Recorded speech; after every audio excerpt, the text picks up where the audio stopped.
श्री गणेशाय नमः। श्री लक्ष्मी नारायण नमो नमः। धर्मराज युधिष्ठिर ने हाथ जोड़कर भगवान से पूछा, हे भगवान, कृपा कर मुझे पद्मिनी एकादशी के व्रत का महत्व व विधि बताइए। युधिष्ठिर के इस प्रकार आग्रह करने पर श्री कृष्ण ने कहा, अधिक मास में शुक्ल पक्ष में जो एकादशी आती है वह पद्मिनी, पद्मा या कमला एकादशी कहलाती है। जो व्यक्ति धूप दीप, पुष्प, नैवेद्य और तुलसी दल आदि अर्पित कर पूरी श्रद्धा भाव से भगवान विष्णु जी की पूजा करता है, वह व्रत रखता है, वह मनुष्य कीर्ति प्राप्त कर वैकुंठ लोक में जाता है। पद्मिनी एकादशी व्रत कथा। त्रेता युग में कृतवीर्य नाम के राजा महिष्मतिपुरी में राज्य करते थे।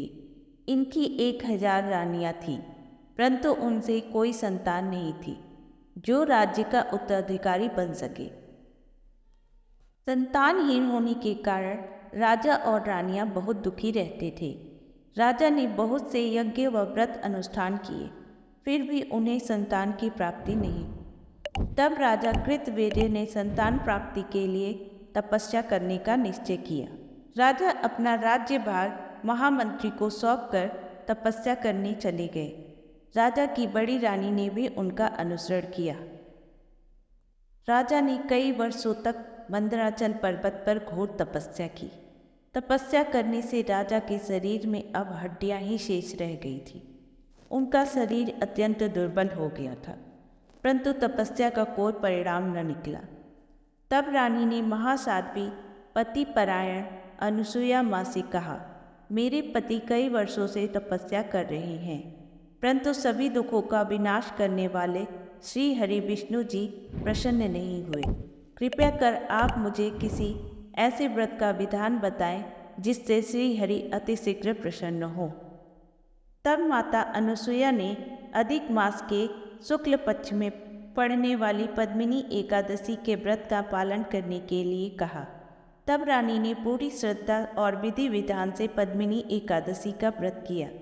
रानी के श्रद्धापूर्वक एकादशी व्रत पूर्ण करने पर भगवान केशव गरुड़ पर सवार होकर रानी के समीप आए और उन्होंने रानी से वरदान मांगने को कहा।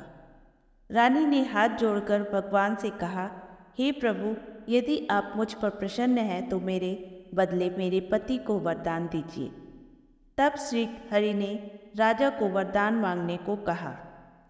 राजा ने दोनों हाथ जोड़कर प्रभु को प्रणाम कर कहा, हे प्रभु, आप मुझे ऐसा पुत्र प्रदान करें जो सर्वगुण संपन्न हो, जिसे आपके अतिरिक्त तीनों लोकों में कोई भी पराजित न कर सके। राजा को मन वांछित वरदान देकर भगवान अंतर्ध्यान हो गए। कुछ समय पश्चात रानी ने एक पुत्र को जन्म दिया जो कार्तवीर्यार्जुन के नाम से जाना गया।